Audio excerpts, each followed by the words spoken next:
Pozdrav drugari, dobrodošli u prvi pack opening bre. Otvaramo pekove od 25.000, prvi put u FIFA 14. Da li ćemo imati sreće kao u FIFA World, saznaćemo upravo sad. Ajmo, ovdje ćemo 3 do 4 pack. Prvi pack i ojte. A dobija 100% nešto oko 79 od Edin Dzeko. Povede. No, sada nisam. Dosta ugovora sam ovaj dobio. Može, sviđa mi se. Otvaramo dalje.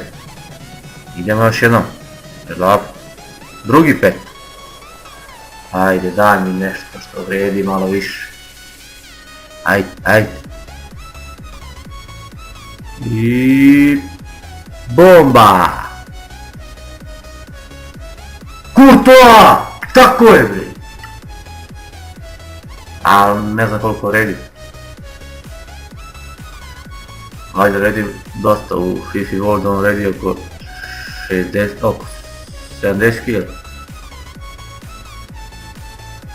Vidjet ćemo koliko vredi ovdje. I idemo još jedan pack, ćemo otvoriti drugi pack. Ajmo, dajmo nešto bolje. Eden Hazard ili Robben, ajde. I Diego Alves, dobro, nije loš. Jetson ova ima 5 skill, dobro, nije loš. St. James Park, Juventus stadion.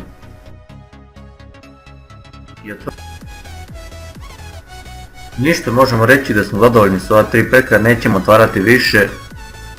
Idemo brzo da provjerimo koliko košta Thibaut Courtois i nadam se da vam se sviđa ovaj pack opening, ako vam se sviđa, lajkujte i nastavite da me pratite. Pozdrav!